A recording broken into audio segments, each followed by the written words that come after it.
All right. Yeah, so today my intention is not to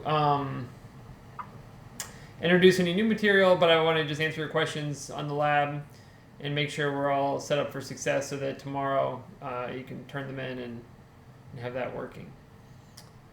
I guess one piece for the lab submission, same story as last time, upload a screenshot or a screen clip of you showing the code and then running it.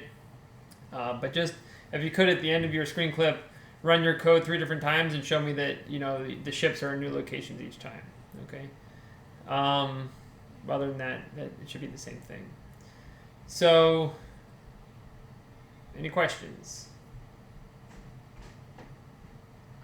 Sir, could you, by any chance, in the player_state.py, go through the ship length and ship types part of that for loop? Yeah, of course. Let's see.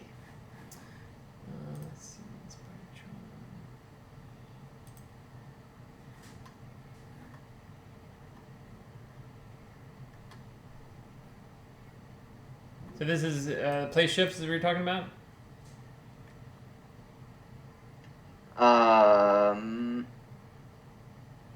I think a little lower. Yes, that function, yes, sir. In this right for there. loop. Okay. All right. So last time we added a ship by hand. So maybe I'll go ahead and remove that.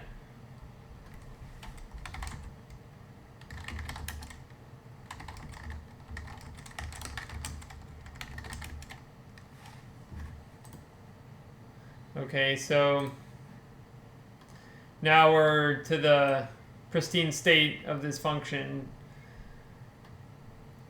The piece that I give you is this empty board matrix with a bunch of entries that are all set to none. And that's just for your bookkeeping, so that you can know when ships collide with each other.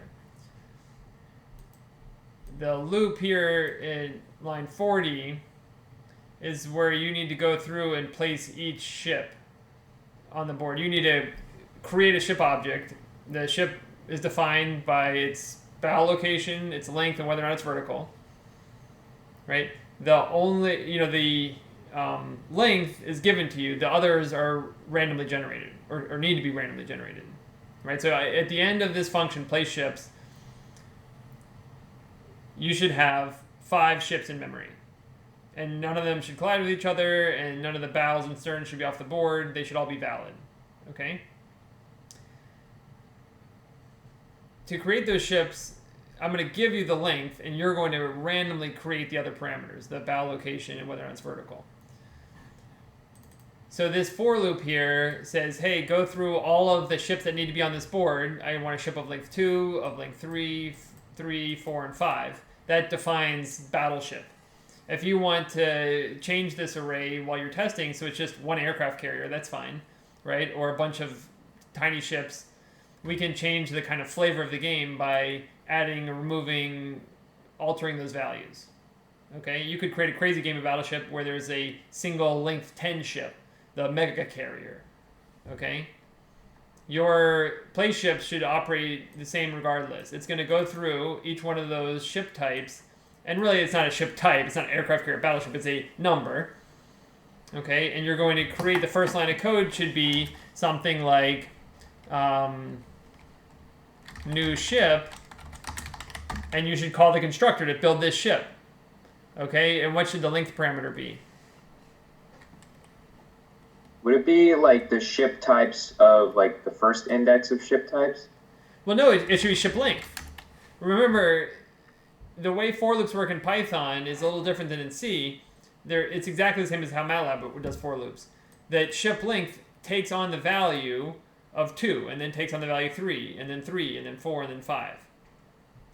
We're not going to index into the ship types array, even though it is an array. We're going to let Python do that for us, and we're going to get the ship length variable that is the value we want. So it indexes automatically, and so you don't actually have to be like ship length plus equals 1 or something like that. No. It'll just run for. Yep. Right? And you can verify that by putting a breakpoint here and then hitting the debug in your code. And you'll pause right here at line 41, and you can see that ship length here is set to the value 2, which is the first value in this array. If I continue, if I say go ahead and keep playing, I'm going to get an error because I didn't do this constructor correctly. But if I said continue, the next time I would hit this line, ship length would have the value of 3, and then 3, and then 4, and then 5. Does that make sense? Sure. Okay. So you need to come up with a call to the random library to create a random row, which should be a value between what and what. What are the valid row locations? Is it A through J? That's only how humans think about them, right? Humans think about them in terms of letters. These are numbers. 0 to 9. 0 to 9, Right. right? And so you should call the random library and some parameters to it so that you get a value between 0 and 9. Right, so you have that random. Notice that I import all the pieces you need for this project, so there's some hints at the top. If you look at the libraries that I import, I am explicitly importing randint. Stroke your chin. Maybe that's a good function to Google and see how that works, right? So you want a random column. Like, I'm just going to put a number in here. You need to replace that with a value and another random number. This is going to be what, the column. So what are the valid column values?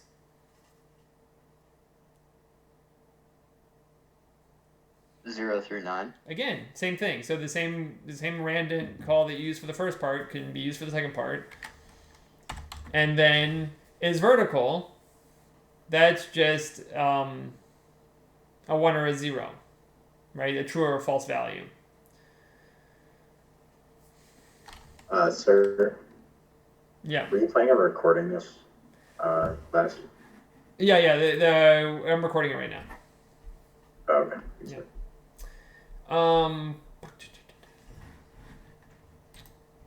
Sir, would you just do another rand between 0 and 1, or? Yeah, so we now here you see the parameter here is expected to type boolean, got an int instead. Python should be fine with you putting a 1 there and having that be a true sort of thing. But really what you could do is say, I want to get a random value, and is that random value equal to 1? And that would turn that thing into a true. So you should call randint and get a value 0 to 1, like randint. And then I don't know what the parameters are here. You can figure that out. Equals 1, and that would be a true or a false statement. You see how I can that's how I would pass in a value of true or false. But you could also just get away with passing a 0 or 1 here. That'll be construed as true or false. Okay. So then we're gonna create a random ship and just hope that it's okay. It's probably not. Okay. If it is horizontal and it's sitting at 8.8 and it's an aircraft carrier, then the stern is going to be hanging off the side of the board, right? So after you create the ship, this is a potential ship, right? Will this work? There are 3 things I needed to check. What's one thing I need to check? Maybe Brooklyn, what do you think?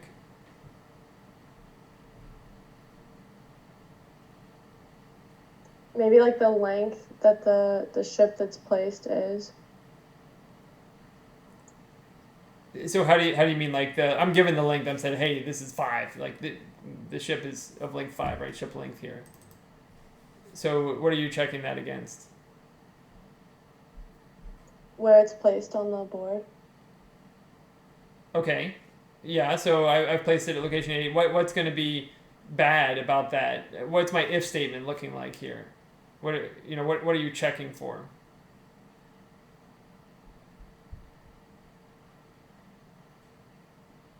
other ships. Okay, so that's one thing you could be checking for, right? You say, hey, is that spot available? Okay, so is there a collision with another ship? So let's make sure we, step one, maybe.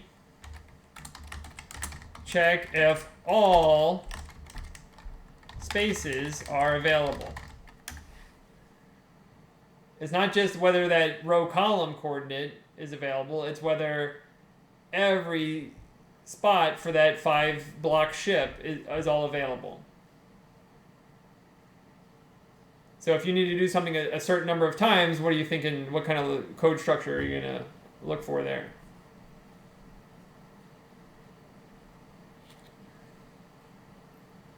For loop. Yeah, so you'd want to say for, block and ship length, and then you want to, then it depends. You need to figure out the row column coordinate you're checking, and it depends on whether the ship is horizontal or vertical as to whether you are staying along one row and incrementing the column, or whether you're staying on one column and incrementing the row to go down, right? And you want to check all of those coordinates. You should get 5 coordinate pairs, 5 row column pairs, and each one of those you want to look in board matrix, and is that, how do we use board matrix here? What tells us that spot's available? If board matrix is none. Yeah, so if the coordinate pair, like 8, 8 is none, good. F coordinate pair 8, 9 is good. F coordinate pair 8, and then 8, 10, that's going to give us an error, right? Remember, this is a 5 wide ship here. I guess I can draw that idea. Let's see if I do. I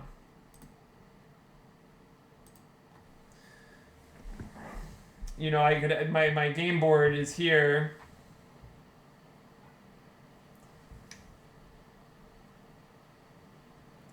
And I'm proposing to place an aircraft carrier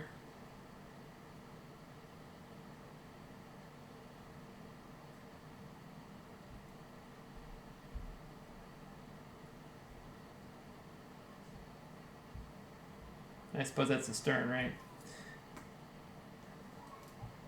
Right here. Right? Maybe this is the location 8, 8.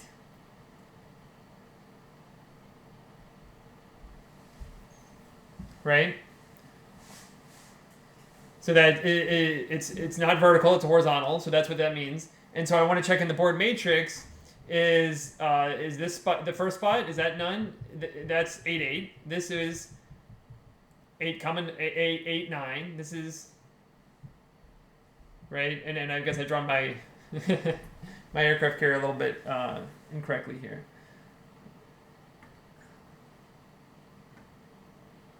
Let me just make sure that really reflects reality. So 8, 8 is a valid spot. 8, 9 is a valid spot, but 8, 10 is off of the back end here.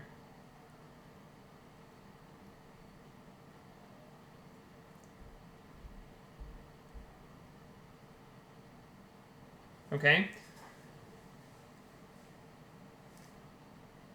So maybe before we check for collisions, I said number 1 would be to check if the board is available. But maybe before I do that, because that for loop could get me into trouble there as I keep checking elements in the board matrix. Maybe should I do something before I check whether all the spaces are available? Check to make sure the ship is like on the board. Yeah, okay. And there's 2 ways it could be off the board, right? Check if all, and in this case, columns are valid, right? Stern isn't hanging off.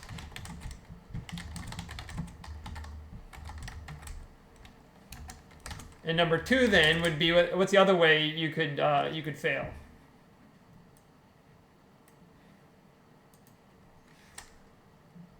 For a vertical ship. The rows? Yeah, for a vertical ship, the rows could be invalid.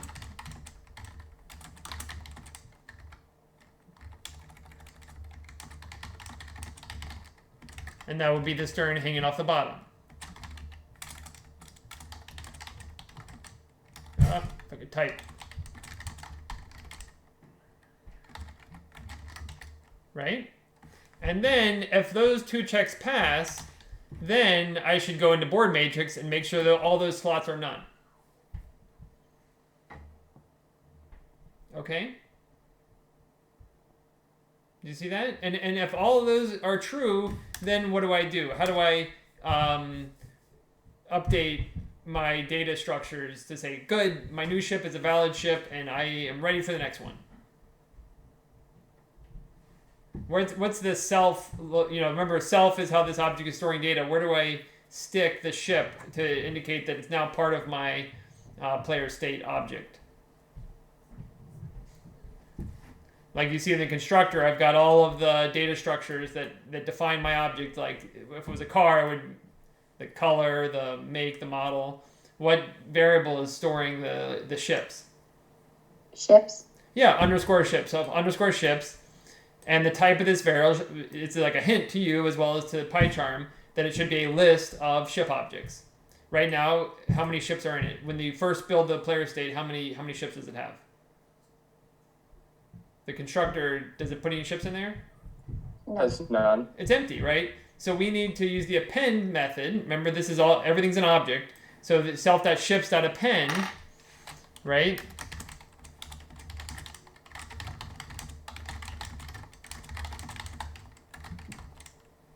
So to save the ship, I would say self.ships.append new ship. Okay? And I need to do something else in order to make sure that check 3 is going to be useful for the next time around. What should I do to update board matrix?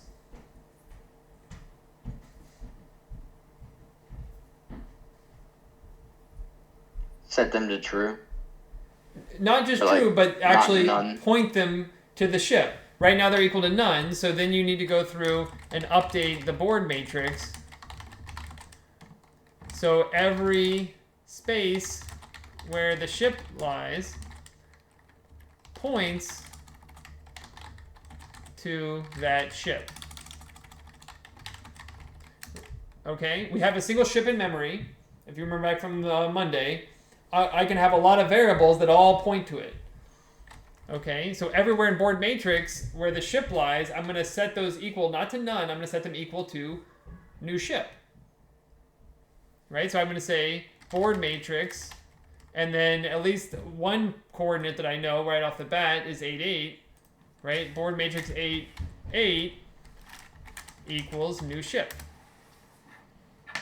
But you got to go through, and for an aircraft carrier, there should be 5 places where you set those equal to new ship, so that way when you go to the next ship and you're checking whether there are none, and you hit the aircraft carrier, you'll go, oh my god, it's not none, it's not available.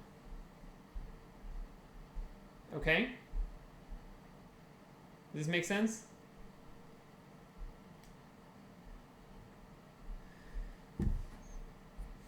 Do you think you're going to be successful every time? This says how many times will this code run through? If I have 5 ships here, this code is going to run. It's going to create a ship, and it's unconditionally going to append it. I haven't put these if statements in here. What if one of these if statements is false? So it's like, oh my god, it's not valid. What should I do?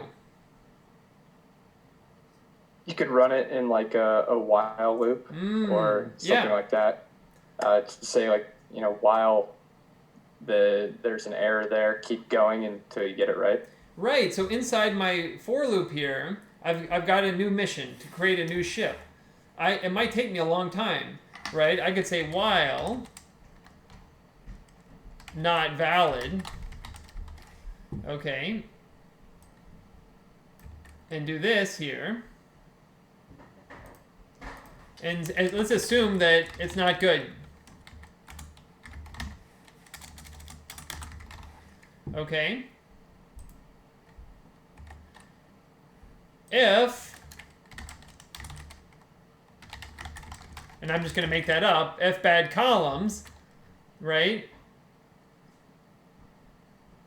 Well, let's ignore that for now.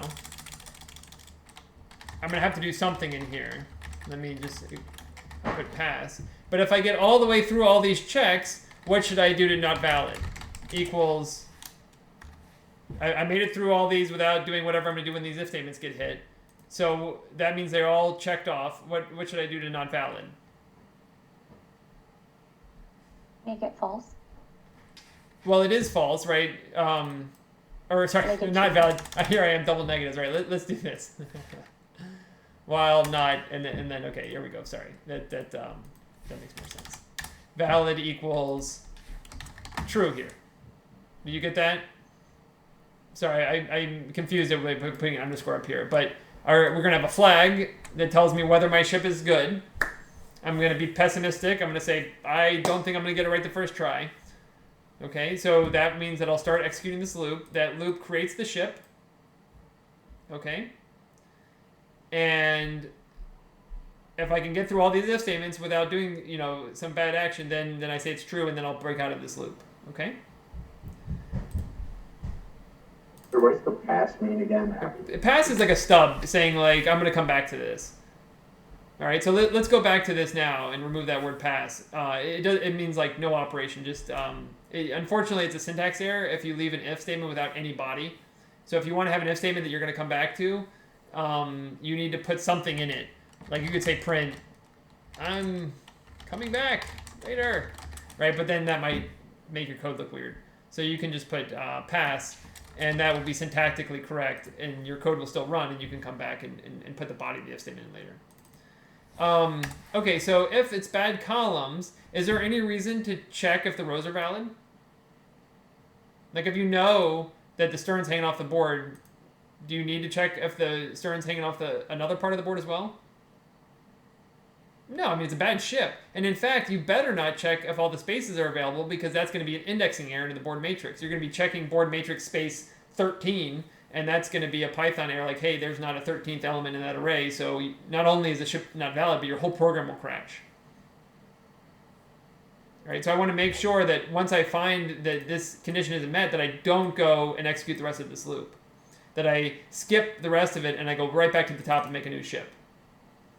So do you know the Python keyword to skip the rest of a loop and go back to the top?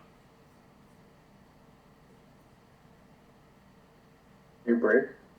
Break is the opposite. Break says, I'm done with this loop. Wherever I am, I wouldn't finish it, the whole thing, but let's get out of here. Right, so we'll use break sometimes, but yeah, it's kind of the opposite idea. It says, don't run the rest of this loop, go back to the top of the loop and start again. Do you know this word? It's continue. That's like not the best choice of English words for this action.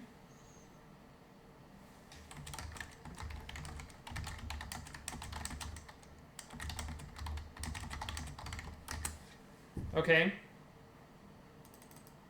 So we're going to skip checks 2 and 3 and just go right back up to line 43. All right. And the same thing here. If bad rows. Now you've got to go through here and figure out how do you know whether the rows are bad. Continue. Okay. Check if all spaces are valid. If spaces are not available, continue. Okay. If you got through all of these checks without skipping right back to the top here, by the time you're down at line 53, you know you have a valid ship. Okay? So what I can do then is stick all of my updates right in here. Say, hey, the ship is good.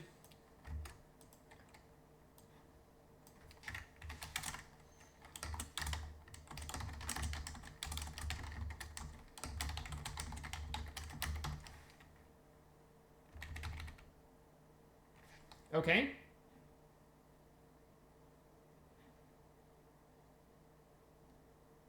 I set valid to true so that when I come back up to here, I won't run it again.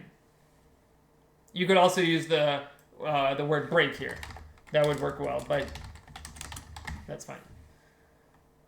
The trick here is using the continue so that you don't try to execute a check that is going to be is going to cause a problem in your code. All right. If these loop structures don't make sense, go back to the book, all that Hangman code we did in the beginning, and he has a game that uses loops, that uses continues and breaks and stuff like that. Okay, so this is kind of like a fundamental part of the language. It's not used a lot, especially in the classes we've taught you so far, but it's an important structure to understand.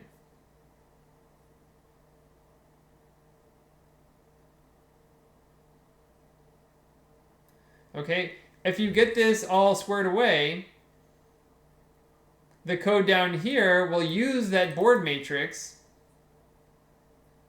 okay, to actually give you a text representation of how you put your ships down. Okay? You can then use that text representation to double check your graphics, like, hey, did you get the puzzle pieces correct? Because those are two different problems. One problem, and I think the harder problem is in this code, what we're talking about now, is how do you randomly create a valid board positions. Another totally independent problem is how do I, given those board positions, how do I sprite blit all these puzzle pieces together? Okay, and so that you're not trying to debug both at the same time, I would recommend you, if you want to start with the graphics, if you say this place ships function is not what I want to work on right now, I want to instead just work with the graphics first, just create some valid ships. You don't have to randomly create them. You could just go through here, just forget this whole loop here, like we did last class, just create some ships, right? You could just say, I want to have some ships on the board, and I want to have a ship of length 4 that's, at this location, and I want to test whether I can draw a horizontal ship, right? So then you would say self.ships.append new ship, and then you would simply return out of this function. Right? Now your board, the only thing that should get drawn to the screen then is this 4 wide ship that's horizontal with its bow at 3-2. You see how you can kind of separate these two problems? Give yourself just, and they can be whatever size you want. Make a size 6 ship that's vertical. Make a size 2 ship that's, something else. They don't have to correspond to the aircraft carrier battleship thing.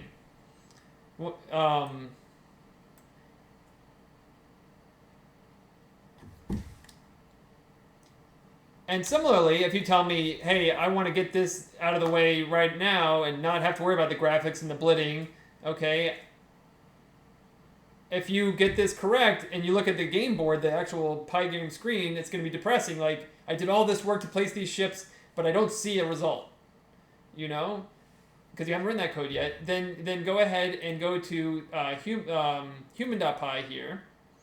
And this is where your function gets called, place ships gets called, set that debug flag to true. All right, and that will get the printout, the text printout of your game board. And then you can use that to go, that the aircraft carrier is on top of the battleship. Crikeys, right? Or the aircraft carrier is hanging off the right side. So you can work on these problems independently.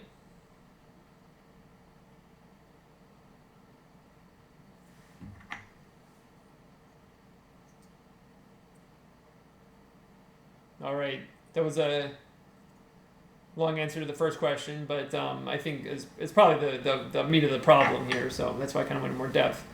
Other questions? So just logically for the if statements, so let's say you're checking 0 through 9, would you want to say like if it's within 0 through 9 continue, or if it's not within 0 through 9? If it's not within 0 through 9, continue. Continue means essentially abort the current loop and start again. Thank you. Yeah. It is what do they say, false cognate, like you would think it goes, oh, continue next line. It actually means stop doing this loop and go back to the top.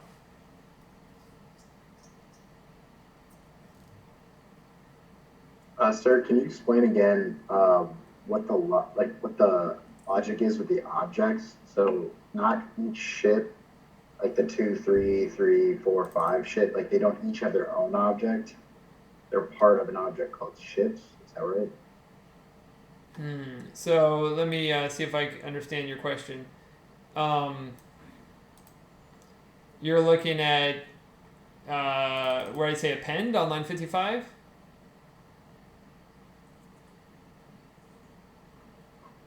Sir, I think I'm looking at like the self dot underscore hits. I don't know, like all the. Oh, all this stuff here. Yes, sir. Okay, yeah, that we'll talk about this. So this is, I'm hoping that by doing this lab here, you kind of poke around a little bit and start to see how these classes call each other. But that's not where you don't need to understand all this yet. In lab tomorrow, we'll spend time to actually draw a block diagram of this code and see who owns what and how these objects relate to each other and all those pieces, right? So those are all properties of a player state. So we'll find that the game has 2 players. Each player has in their head sort of a state of the game. Okay, and so this is sort of the captures the essence of what you would understand about Battleship. You would know how many things you've hit, where your misses have been, your ship locations, and this hash thing is a security issue we'll talk about once we talk about the internet. Okay. So does each ship have each one of those attributes, specific to it, or no. So this is the player state, and so the player owns ships. Each ship, then you would to find that out, you would click on ship.py, and each ship has these attributes. Okay. The ship will get more complex as we go forward, but right now the ship only has these pieces. All right. Later on, the ship will have its hits. Later on, the ship will tell you whether it's sunk, but right now we're just dealing with ship placement, and so that class is very simple.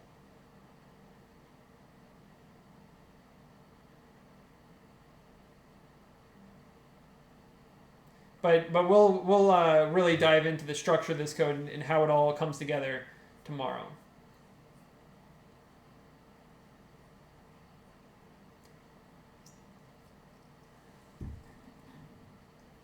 Other questions?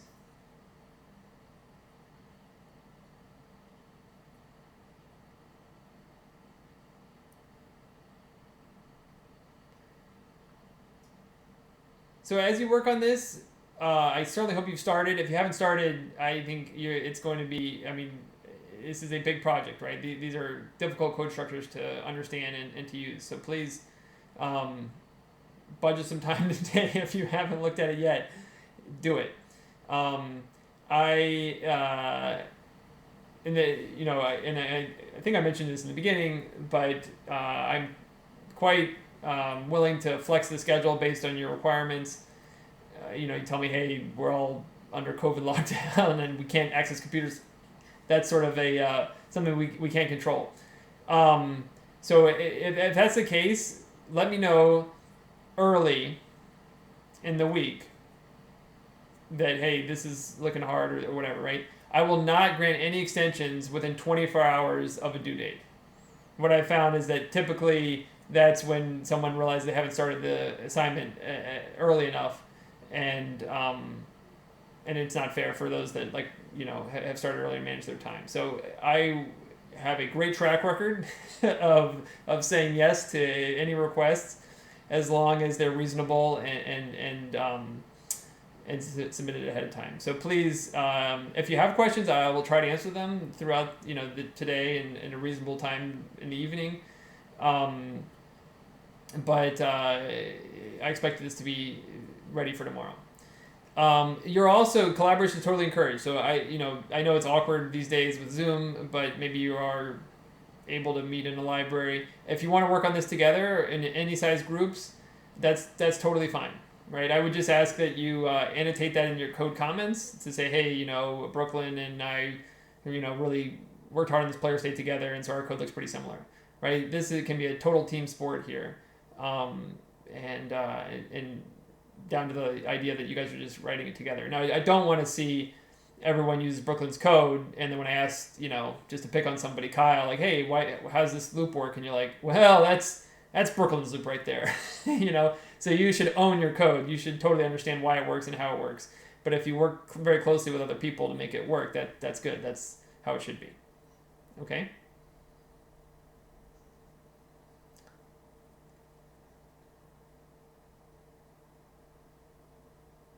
Sir, I had a question. Go ahead. Yeah. In like player state, so when you're like doing that giant, or I guess for and while loop, you say new ship equals ship length, and then like you have your random integers. Is it possible to call like that random integer later in the code, or would you have to like set it equal to a variable outside of the code and then call it that way? It's like how you have an 8, if like I put like rand int from whatever value to whatever value. Yeah. Would I be able to call that like later in the code, or?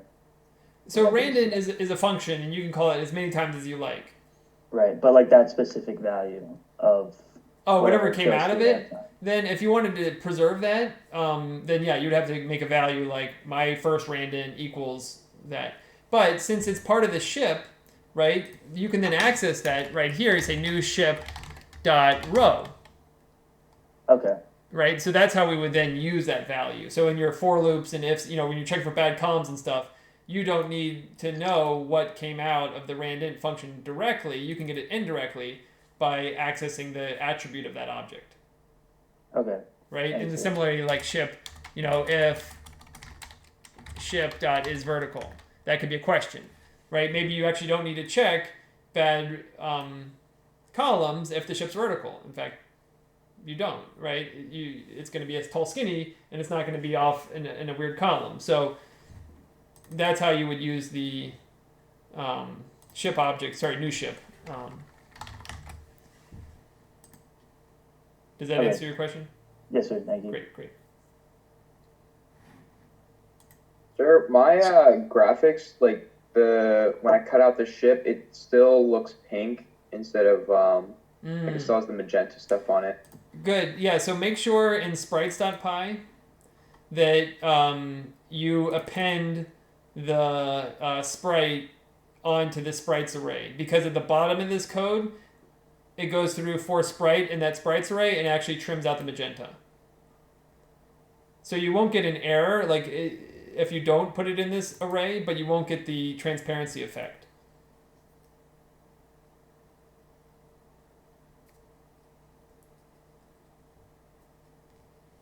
Does that look like what your code has? Like the sprites. So for like ship top, for example, you have like the ship top. Yep. And then sprites.append ship top. Yep. That should take care of the magenta. Okay. Sir, just a quick question about continue. Yeah. Does continue knock you out of if statements, or sorry, not if statements, for loops and while loops? So if you... Go ahead. So if you had a while loop, going through and just trying every ship, or trying every ship position, but then you were checking each individual box in a for loop, it would, if we use continue within like a nested, while and for loop thing, would it only just knock us out of the for loop, or is there a way to get out of a nested loop? Yeah, great question. So continue and break refer to the nearest loop.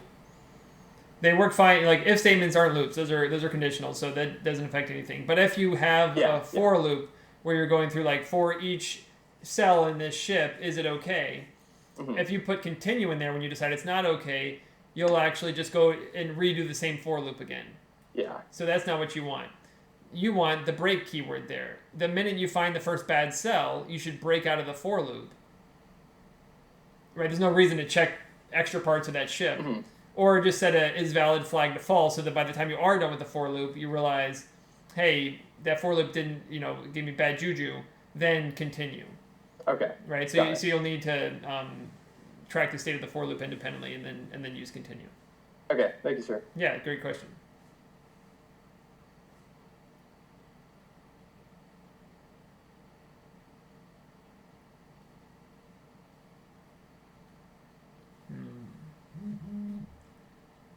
What else? Sir, for the utilities.py, yeah. Where is like the? I guess it's kind of. I think we talked about this, but I just want to make sure. Like I know we have to go through each ship that we just created in the section that we just talked about. Yeah. But like what variable are all those ships stored under? Oh, ships. Right, so you put on a different hat. Like you write a function player state, and in there you're doing self._ships, and you're just totally focused on the theory of ship objects, right? Once you're done with that problem, or when you decide to stop working on it, totally throw that squirrel that away and put on a new hat that says, hey, I find myself in this new function, right? It's like a new world. You like open up your eyes and you're like, where am I? All I know about is a board and a list of ships. Right? Those are the inputs to my function. Okay. And so here you would say for ship in ships. And then you would say, draw ship on board. Where these came from, nobody knows. Well, you'll find out maybe on Thursday, or if you look, tease through the code, you can figure it out yourself. But totally different context, I guess. Does that make sense? Yes, sir. I mean, like, where are you finding like looking at the def draw _ships, like ships : is that what you're calling by for ship in ships? Like it's yes. Ships. Yeah. So these colons here are allow you to, like, if I didn't put these here. This looks more like the Python code you might be used to, right? Like a function next to parameters. The problem with this is that when I then want to do something like ship dot, now the let's see, Python already knows that I want a ship object here, but there's no way for PyCharm to, when you take dot to, and you can't even see that. Let me see desktop. The reason I add that extra those pieces to the function name is so that when you say dot, you actually get a pop-up that is meaningful information in it, like row and length and column and is vertical. It tells draw ships that its first parameter, is a board. See, if I say board dot right now, look at that. I get nothing. It's like if and in, not par. It doesn't know what that thing is.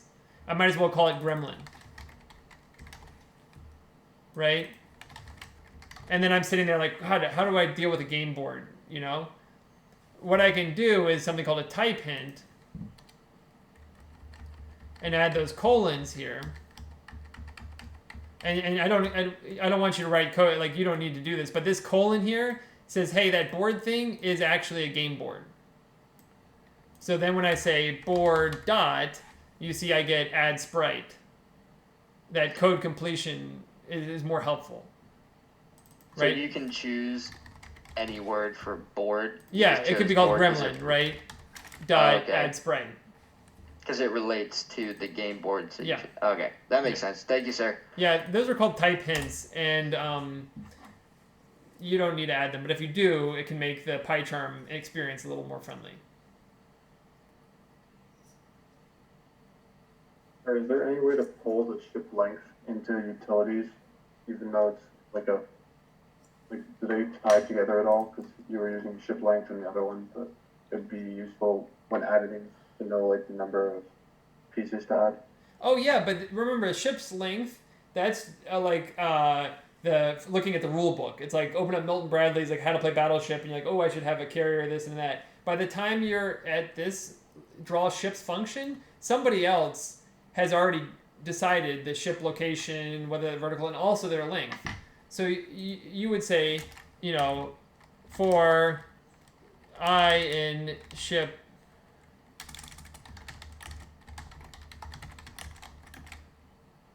you see?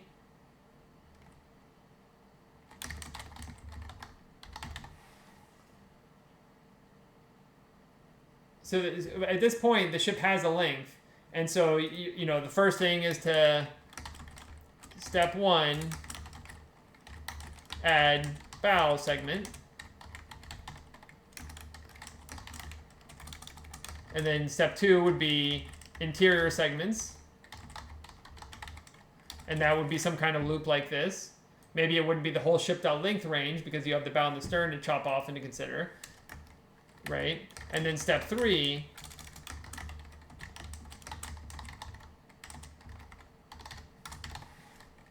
does that make sense? So you would say, now let me not say gremlin because that's just goofy, but whatever we want to call that variable up here, board. You would say board.add sprite.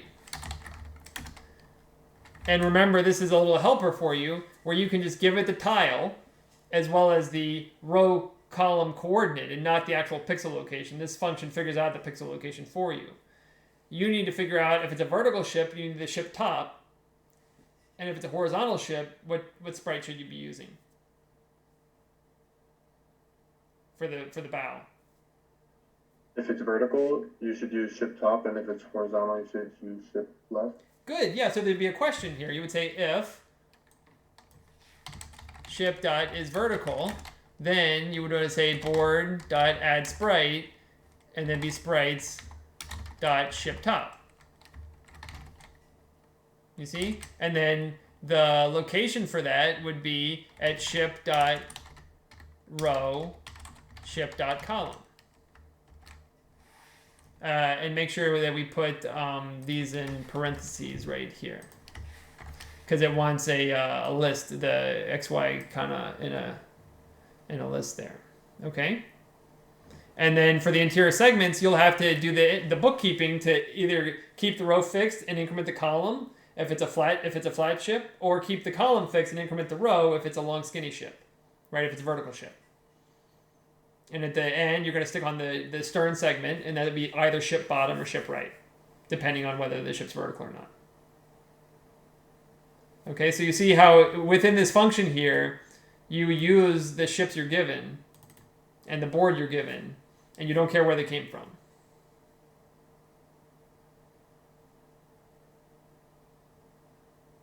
All right, I think we're at the end of our time here, so please, if you have problems, feel free to reach out by email. Like I said, I'll do my best to respond, and if you want to work together, then that's great. Okay. Anything else? Good. All right, we'll talk tomorrow. And I will upload the recordings right after this class.